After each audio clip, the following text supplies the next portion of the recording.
You're listening to Building a Creative Life. I'm Pam Vale, an artist and writer. This podcast is about the small, often overlooked ways creativity shows up in real life, in what we notice and in what we choose to respond to. Here you'll find conversations and reflections shaped by curiosity, not instruction.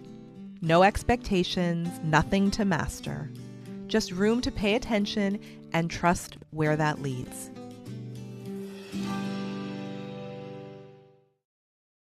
Hello, creative friends.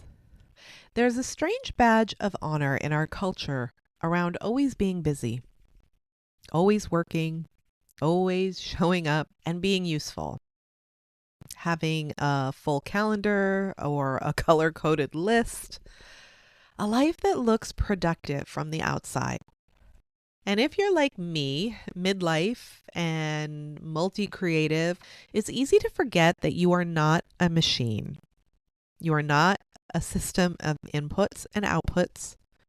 You are a living, feeling, deeply creative being. And you need more than efficiency.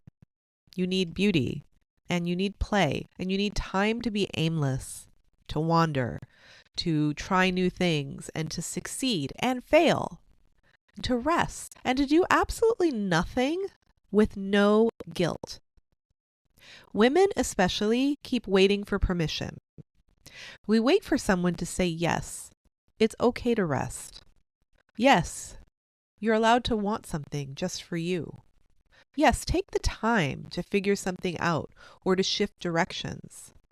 But what if you stopped waiting? What if you gave yourself that permission to daydream or to doodle, to say no to something draining and yes to something nourishing, to show up somewhere simply because it feeds your soul or piques your curiosity?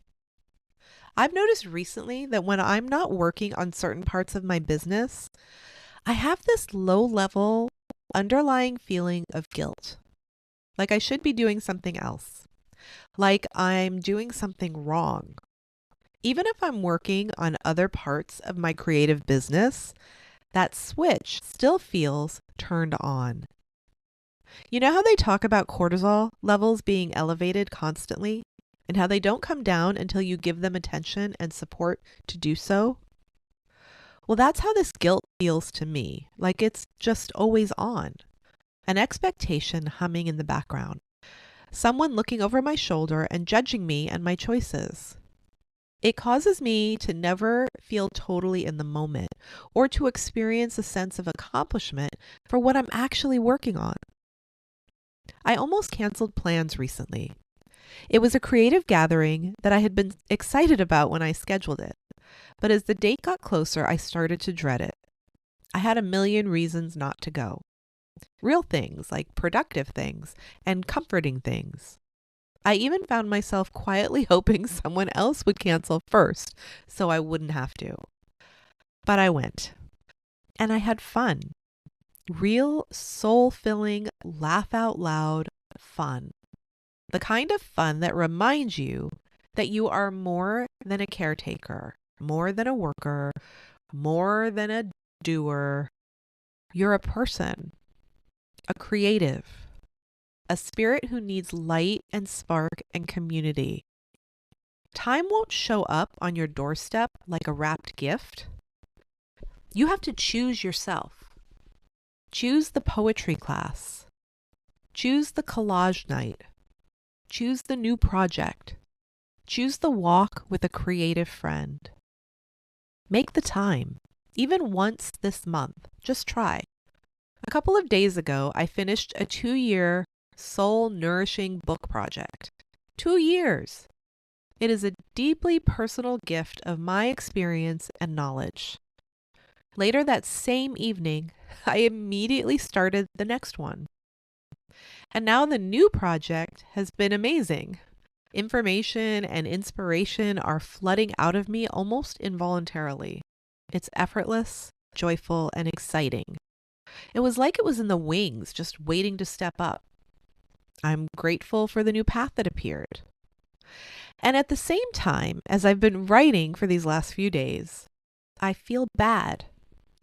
bad for not writing podcast scripts, bad for not answering emails, bad for not exercising, bad for not posting on social media or making YouTube shorts, bad for not meal prepping or emptying the trash.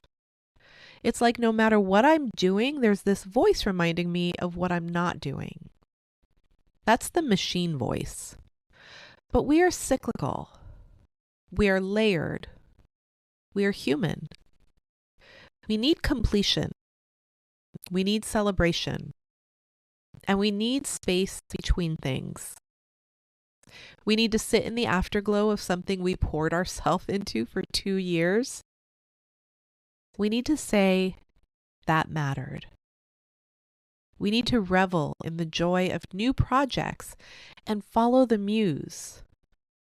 We need to explore and create. You're allowed to choose joy without justifying it.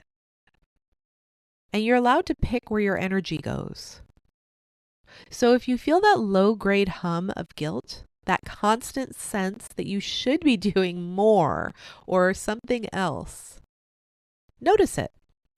Give it attention. And then gently remind yourself that you are not a machine. You are an artist at life. And artists need space. They need air. They need beauty. And they need freedom of choice. Thank you for being here. I hope something from today's conversation stays with you in a quiet way. If this episode felt meaningful, you're welcome to follow the podcast or pass it along to someone who might enjoy it. Until next time.